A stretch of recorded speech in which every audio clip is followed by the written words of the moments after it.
I remember Passover just felt so long. It was great. One of my favorite memories is that red and yellow Haggadah that we used, the Maxwell House Haggadah, I think it was, or something back in the day. But Passover just felt really, really long to me. Am I frozen or can you hear me all right?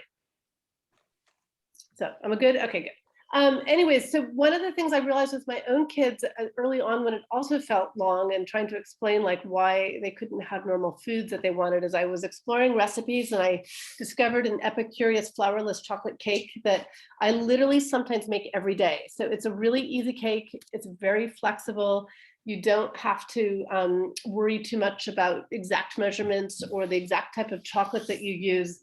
And so by offering my kids chocolate cupcakes every day, it made the holiday really cool. So plus on top of it, you can bake the cake either as one whole cake in an 8-inch, 9-inch cake pan, and you can serve it whole. Or the reason I like doing it in the cupcakes is that I can serve them as little individual cakes, and you can even put them aside. And if you're not necessarily observing the holiday, you could put them in the microwave for a minute and serve them warm. It's almost like a molten chocolate cake that you might order at a restaurant. And we'll talk about that a little bit at the end. So anyways, the other reason I love this cake is that I love reading recipes, but I'm really scared of whipping egg whites. And it seems like so many Passover recipes have to do with whipping egg whites. In fact, maybe Beth's will with the meringues. I just don't want to get anywhere near a whipped egg white. So I like that this cake is just foolproof and you just kind of dump things in there and that's what you do. So anyways, I'm going to carry you over to my kitchen and talk a little bit about a couple of the ingredients before we get measuring. I called for bittersweet chocolate, but I just wanted to mention that the kosher market, I was at Benny's this morning, and Benny's on Fallbrook, which is a great little Israeli market. Supersol is on Ventura, and they have all sorts of kosher for Passover products. And Ralph's is usually good as well, but I often use these two different types of chocolate. Can you see this? Okay, yes, this is an Israeli chocolate. It's probably full of garbage. It's like really fake, but it's delicious. It's really good.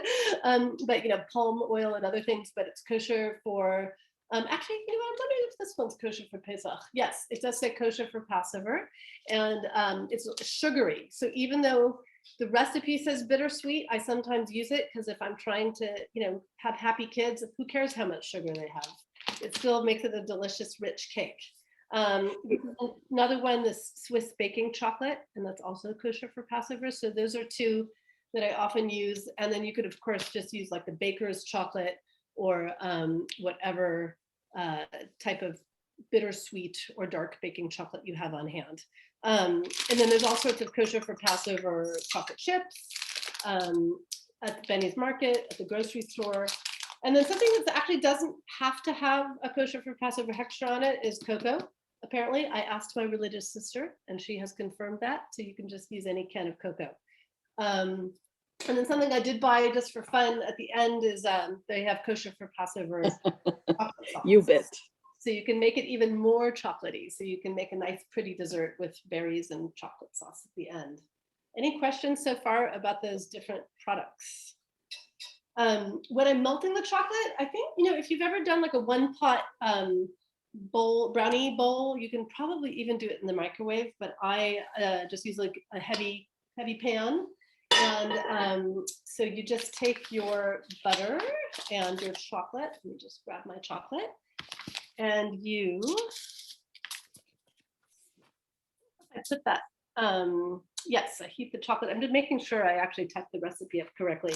It's a recipe off of the website Epicurious, and I can share that link too, because it talks about how to do the full 8-inch cake pan.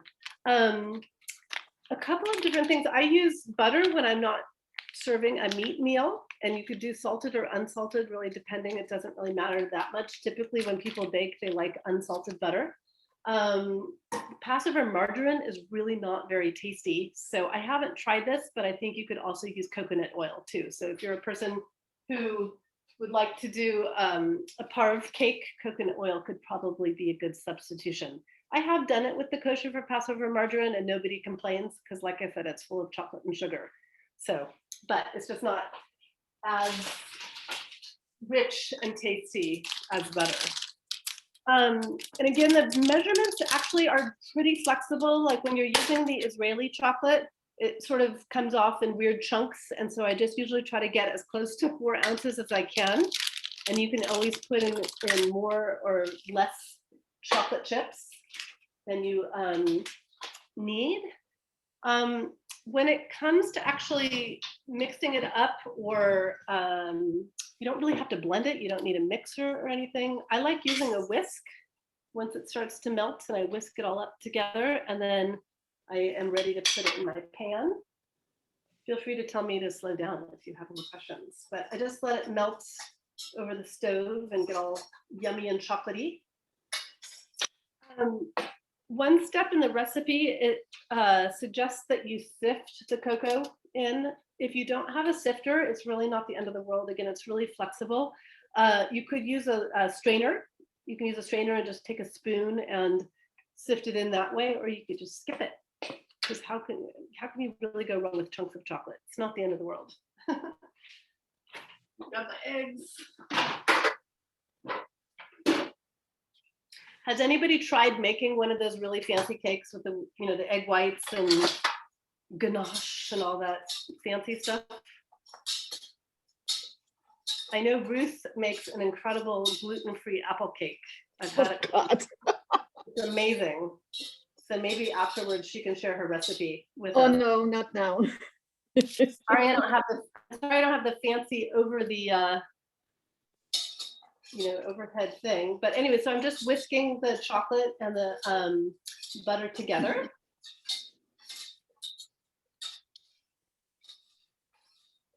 And it's so funny when you reread your recipe, because I'm just really making sure I put everything in there in all the right steps. Got my sugar. So basically, it's really just like a one bowl brownie kind of thing. But again, in the end, the texture is a little bit more like a molten lava cake, which I personally love. But it's sturdy enough that if you had to pack a lunch, anybody who has children where you've had to pack lunches during Passover, it's probably one of the more challenging things you have to do, to try to do packed lunches during Passover. Luckily, anybody who has spring break this year around that time won't have to do that, but they travel really well in the lunchbox. So once the chocolate and the butter are all melted together, I just toss in the sugar.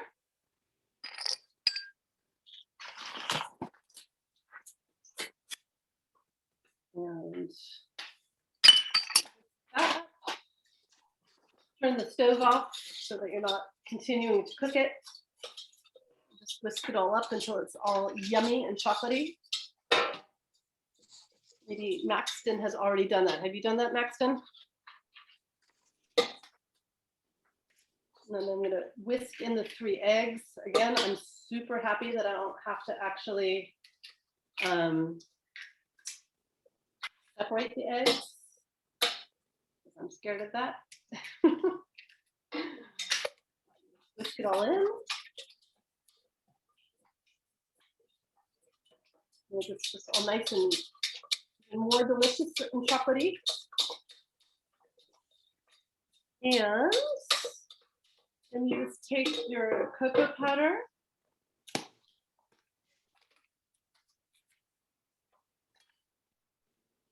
that into the, either, like I said, the sifter, or you can just throw it in there, or use a sifter, a strainer. The sifted cocoa powder will just make it a little bit finer and make the texture a little bit finer. Sarah, I made this last week, and I added a little espresso powder. Oh my gosh, that would be delicious. And that was really good. I saw a cake recently in the Los Angeles Times that was chocolate and orange. I wonder if you could put in like a little orange liqueur, or making it orangey and love. Chocolate and orange is a great combo. Put in a little bit of, like you said, orange liqueur and some orange zest. Yum. We have an like Grand Marnier Oh Yes. my gosh, Grand Marnier would be really good. I'm too. happy to share That's this recipe because I'm happy to share another recipe that would be kosher for Passover, but we have an orange tree and we recently candied our own orange peels and dipped them in chocolate. And they were Ooh. really good. And it's not that difficult, and that's actually a fun thing to do with your kids as well too. And my kids happen to like chocolate covered orange peels, so that works out well. And then we also dipped dried apricots, which would be kosher for Passover. And I bet any of these chocolates that you buy at the store. That's the other thing that's nice about these Israeli chocolates is they're parve, which is good. You want to check your ingredients if you're going to be cooking a meat meal and you don't want to mix. Did you say, oh, I'm sorry. Did you say you got it at Supersal? Super Salt or at Benny's. Oh, Benny has it too? Okay. Benny's has it too. I just got it this morning. So, and then the chocolate chips, you can pretty much add as many as your children can handle. Or you like, it just depends. And so put in some extra chocolate chips. If you want, you can sprinkle more on top. And just whisk those in, and that's it. That's all. It's so easy. And then you get this nice, sorry, you probably can't see that, but this beautiful chocolatey deliciousness. Very, very easy. Any questions so far? I have a question about baking it in the 8-inch cake pan for Passover experts. What could you do? I actually tried it and it was sticking just with butter. Like, what else do you think would be good to line the 8-inch cake pan? Is Pam allowed, or like, what do you think? Epicurious has something that works. It's a little tedious. You take you butter the pan, and then you cut out a round of waxed paper, and you put that in the bottom of the pan, and then you butter the waxed paper. So you've got this waxed paper sandwich between your kind of gross Passover margarine or butter, and then you pour the batter in, and then you're kind of only baking it till it gets like a bit set on top, and then I can send you the link to those instructions, and then it actually turns out really nicely, and then you peel that wax paper off. So, but then you, in that case, you might want to sift a little bit of cocoa powder on top. Oh, the cocoa powder, that would work. Make it look pretty. Yeah, Yeah. the cocoa powder instead of flour. Yeah, you can try that, but definitely the wax paper. It's a little bit, it's a bit fussy. Were you talking about wax paper at the bottom of the pan? Yes, which sounds a little weird, but then you butter that. Really, wax paper, not parchment? Yes, that's Interesting. Weird. I know. I don't know if I'm poisoning myself, but it works. Yeah, I always do parchment and then also spray or butter, and if it's a chocolate-based cake, cocoa powder. And I bet you could try parchment too. I bet either one. Yeah. Would do. Parchment probably be better. And then cupcake liners, you don't have to use them. I've actually in the past, like if I wanted to make it a little bit fancy, I've tried the waxed paper and the butter trick in the cupcake liners.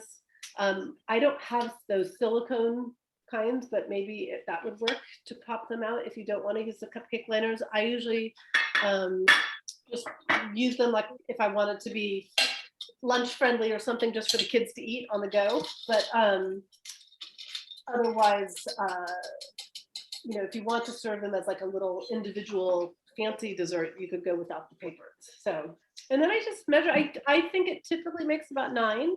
And I just try to maybe use like a third of a measuring cup to put them into the cupcake liners, fill them up. And they're ready to go in the oven. And one thing I love about this recipe, like I said, is I can get up in the morning and make them in the morning, and then they're ready for lunch to have it in lunches because they just bake so quickly. So you're welcome to come help. I have my teenager here on the side. If you end up with more batter than I've mentioned, you could either fill in a little bit higher or just make more. Has anybody made, was there a question? No? I don't think anybody answered whether or not they really tried out a chocolate cake with egg whites. I'd be curious to know if it's, where you have separate the egg whites. And some of them even, have like, these recipes with, 10 eggs and stuff like that, which just sounds a little extreme to me. The sponge cakes. Sponge cake. Oh yes, I've had an incredible Passover sponge cake. I would like to get that recipe.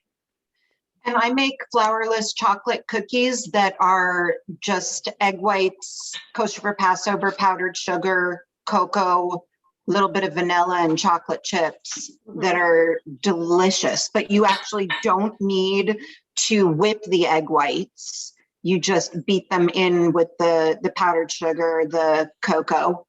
Nice. But they're really delicious. I'm going a little fast right now, which is why I'm doing more of a messy job. But so I basically just tossed it all in there. Sorry for the mess. Very artistic looking because I have like a modern art piece. And then you just bake them at 375 and you're good to go.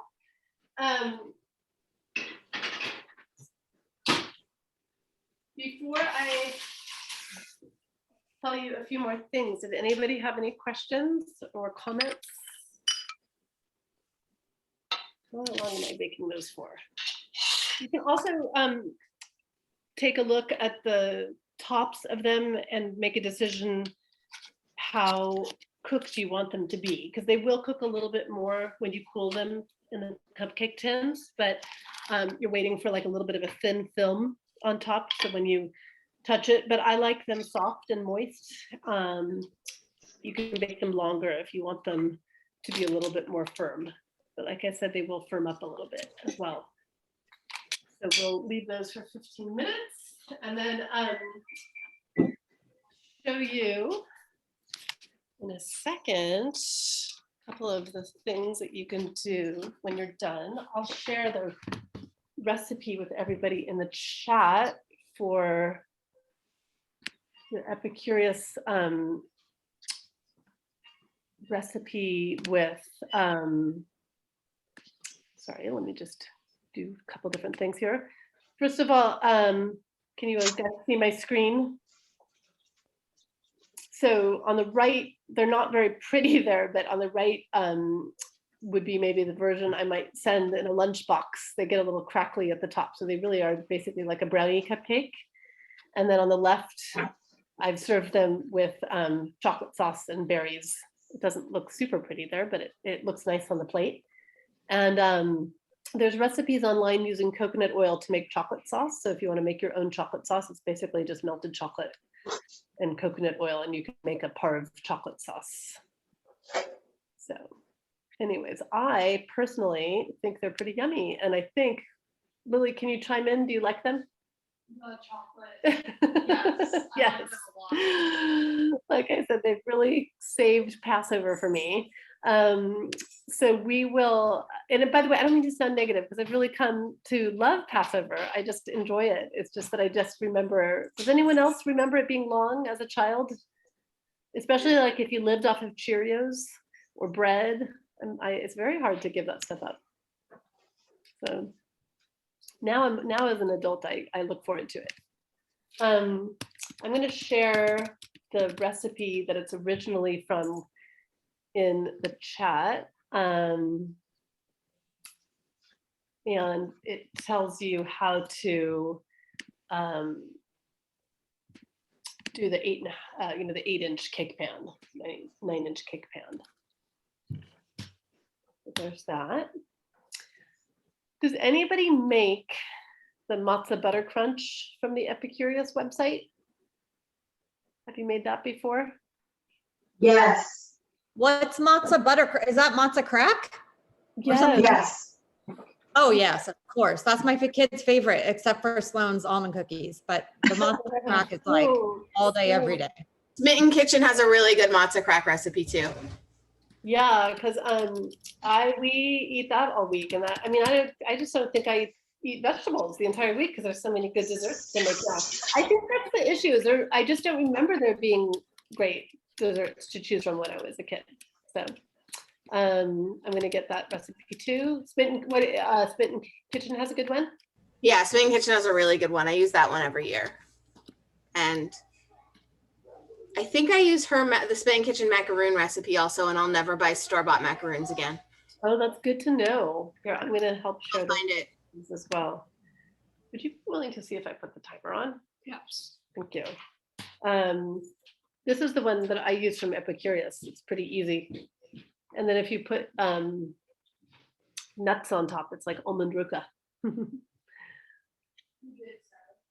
And let's see where the Smitten Kitchen one is. All right, were there other people that didn't get to introduce themselves? Would you unmute yourself and introduce yourself? I'm gonna call on you if you don't. I put the Smitten Kitchen macaroon recipe that I like in the chat Oh, also. perfect. Thank you. I'm gonna look for that. Perfect. Oh, that's the chocolate covered macaroons. Yum. Did you have the Smitten Kitchen matzo crack?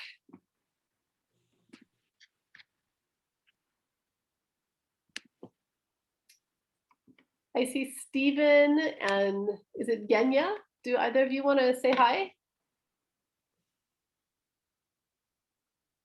And tell us your favorite Passover memory. Hi, I'm Stephen. Let's see, favorite Passover memory. I think my favorite Passover memory is from a few years ago when we had some Israeli friends with us, and we had a lot of family over. And my family is very diverse as far as Jewish literacy.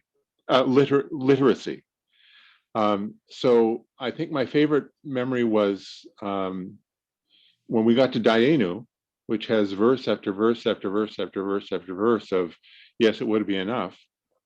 At one point, one of my relatives sang the next verse as Hebrew, Hebrew, Hebrew, Hebrew, Hebrew, Hebrew, Hebrew, Hebrew, Hebrew, Hebrew, Hebrew, Hebrew, Dayenu.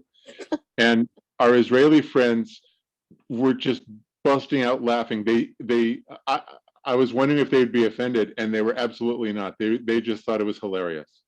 So that's my favorite Passover memory that I can share. That is an excellent, hilarious memory. That is really, really funny. And that happens to us every year where we, a full year goes by and we say, why didn't we learn that over the whole last year? And then the synagogue does nice things like offer preparation classes. And every year we say, why didn't we do that preparation class? So anyways, did we lose Genya? Is she there? I think we might have lost her. I scared her off with my introductions. So, but did anybody else have a Passover memory?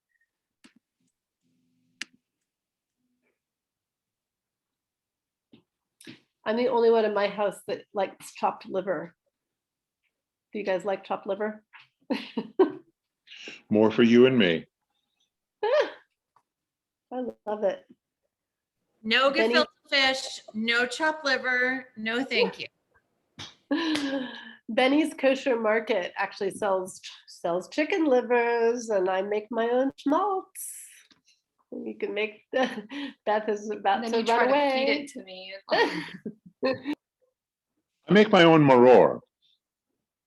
Oh, that's good.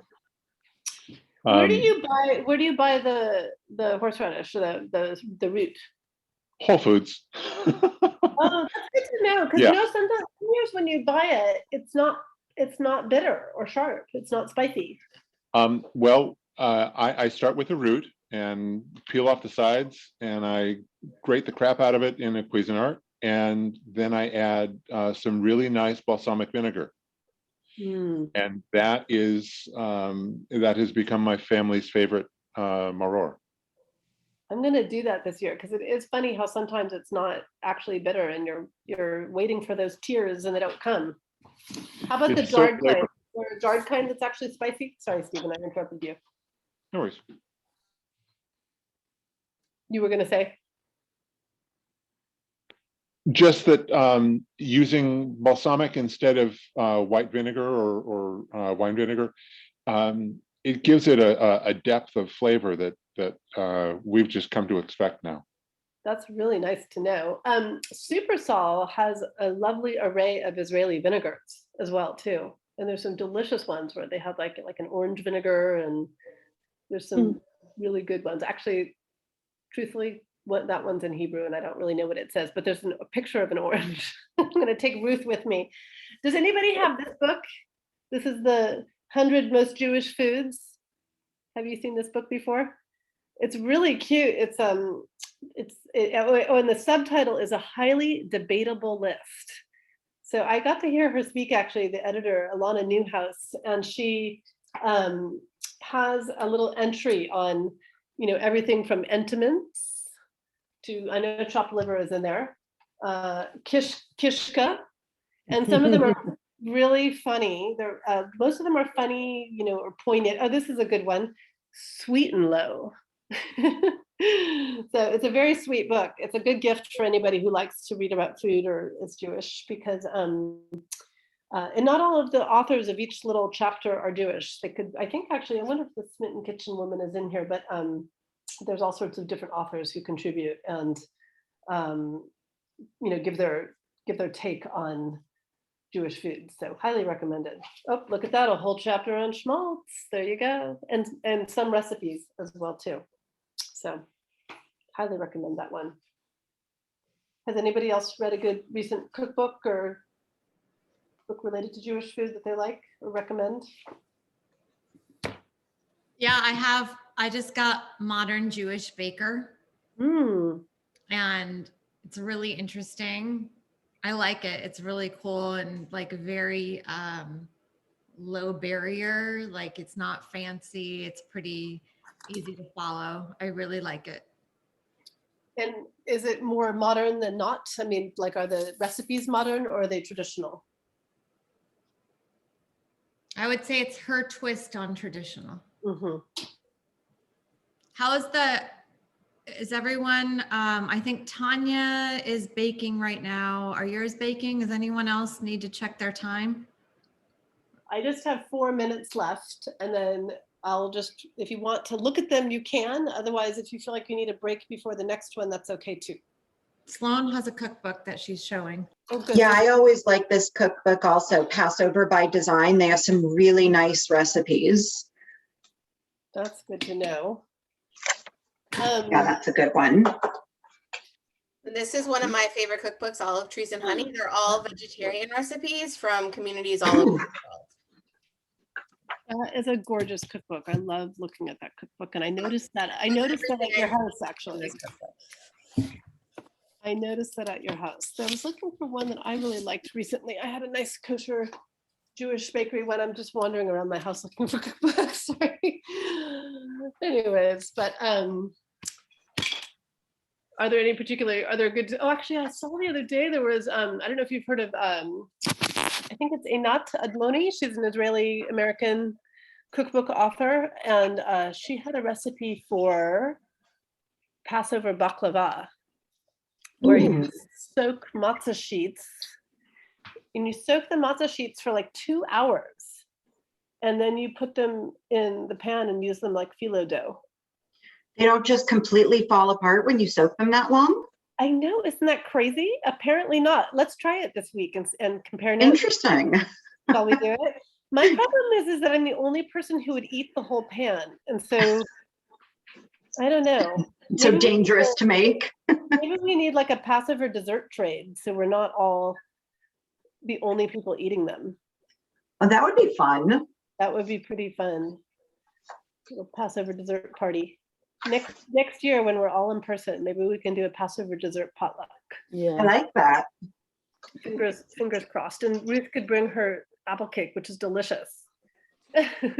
Now, I have to tell you, the recipe, I'm going to show you the book. I bought the book in the 60s, when I was maybe later 70s. I was visiting Israel, and it's a Israeli cookbook, but it was in English. It has a lot of different recipes for different holidays. And it's a regular cake. All I did is because Shira has to have gluten-free, I use gluten-free flour.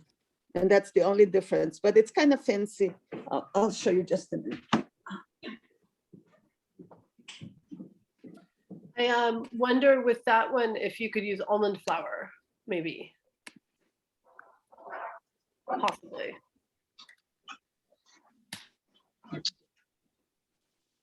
I just shared an article or you know, a little news alert about that book that I shared, which is fun.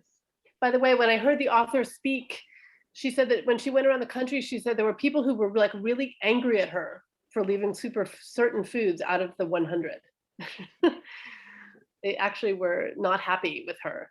So I thought that was interesting. This was the book. Hmm. It really old. Do you think you could use almond flour, Ruth? You can probably use anything. It was published in 1972. So she's Israeli, and the book is Taste of Tradition. So it was covering different holidays.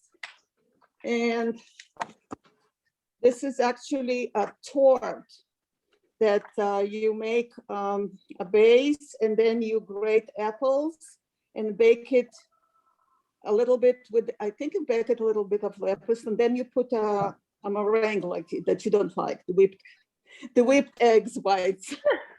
I like eating yours. And that's what made the difference. But I just adapted it. Can't even find it. So, I mean, when we get together next time, I can bring you guys the book. You can take pictures of something that's interesting. There is like, it's an old-fashioned book, Shabbat and chopped liver, all the stuff, but it's Israeli, so it has a little Israeli twist to it. I didn't realize, just 1 second. I didn't realize there was, I can't remember her name. Maybe someone knows, like an Israeli Martha Stewart. Her name is Karen, somebody or other. Does that sound familiar, Ruth? Anybody No, else? but at the time that I bought this book, this lady, Ruth Sirkis, was the one. Yeah. And then I do have another cookbook that, when I lived in the Bay Area, she, in American, she had a demonstration at one of my friend's houses, and then she needed a helper for the recipe. So I helped her, and she gave me the book. Was this my recipe? Oh, okay. It's called the apple meringue torte, the recipe that I use. It's good. I mean, everybody. I know you really loved it. It came out super great, but that's the only apple cake I ever make. Because Ron liked it a lot when he was a kid. So So- I only cooked mine for 15 minutes because, can you see them there? Just because I was in a bit of a hurry, but maybe I would cook them a minute more if they were really, really soft. But as I mentioned, they definitely get firmer as they sit and cool. And then, I love a good sort of dense, rich chocolate cake. So you could experiment with different types of chocolate. You could experiment with the cooking time.